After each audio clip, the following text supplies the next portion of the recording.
Outre les inondations, les séismes et la sécheresse, les principaux autres risques naturels en coût et en nombre de sinistres sont essentiellement ceux liés aux vents violents, tempêtes, tornades et cyclones, ainsi qu'à la neige et à la grêle. Pour le vent et la neige, l'aléa est défini par l'Eurocode 1. Les efforts au vent sont calculés en fonction des caractéristiques du bâtiment, parois ouvertes ou fermées, hauteur, etc. et de paramètres pour le terrain, rugosité par exemple. Sur certains secteurs, le vent peut être très dimensionnant, plus dimensionnant que d'autres phénomènes tels que la neige et le séisme. Les charges de neige sont définies selon la localisation du bâti et les singularités de la toiture. L'accumulation de neige peut être aggravée par l'action du vent.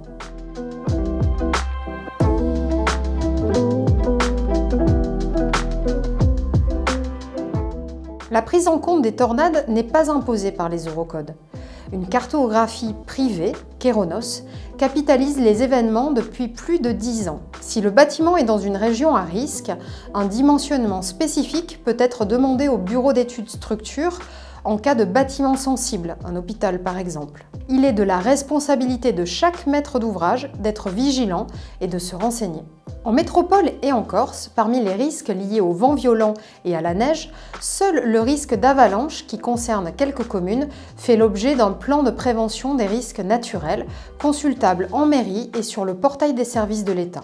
Le risque cyclonique est présent sur les territoires ultramarins tels que Mayotte, La Réunion, la Nouvelle-Calédonie, les Antilles, etc.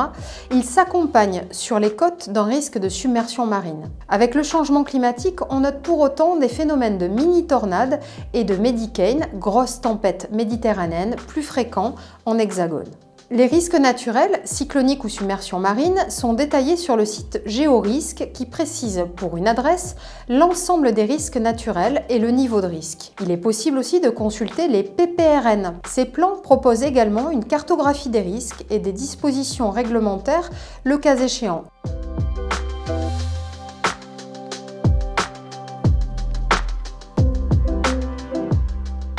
La principale recommandation pour limiter les risques liés aux vents violents et aux chutes de neige est de tenir compte de la localisation du bâtiment et du climat, de plaine ou de montagne, lors de sa conception. Le dimensionnement de l'ossature du bâtiment doit tenir compte des dispositions prévues dans les annexes nationales des Eurocodes. Elles sont complétées dans les Antilles, à La Réunion et à Mayotte par des règles paracycloniques. La toiture demande une attention particulière.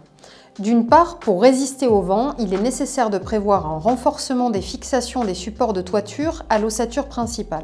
D'autre part, lorsque la neige peut s'accumuler, soit du fait d'une faible pente, soit du fait d'obstacles, il faut une charpente adaptée.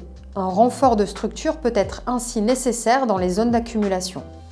Il doit être dimensionné en tenant compte du poids de la neige humide, plus lourde que la neige fraîche. En complément, il est recommandé de prévoir un dimensionnement spécifique des débords de toiture qui peuvent augmenter la prise au vent ou supporter une charge de neige plus importante. Les limiter en dimension peut être une solution. Dans le cas de couverture en tuiles ou en ardoise, un écran sous toiture limite le risque d'envol de toiture et le risque de pénétration de neige poudreuse. Il est donc toujours utile de le prévoir dès la conception. D'une manière générale, il est recommandé d'éloigner les arbres du bâtiment pour que ce dernier ne soit pas touché en cas de chute sous l'action du vent ou la charge de neige. Dans les régions cycloniques, il est recommandé des conceptions de toits limitant la prise au vent avec des matériaux résistants aux impacts. Il ne s'agit pas de construire des ouvrages résistants à tous les effets du cyclone, mais de concevoir et de réaliser des bâtiments ayant un niveau suffisant pour assurer les 3 fonctions de base suivantes: résistance mécanique, abri du vent et abri de la pluie. En plus de ces dispositions constructives initiales en préventif et avant la saison cyclonique, une vérification et une visite d'entretien périodique du bâtiment constituent des bonnes pratiques. En cas d'alerte cyclonique, les bâtiments doivent être préparés au passage du cyclone. Renforcement des fermetures, protection des ouvertures, mise en place des volets, calfeutrement, etc.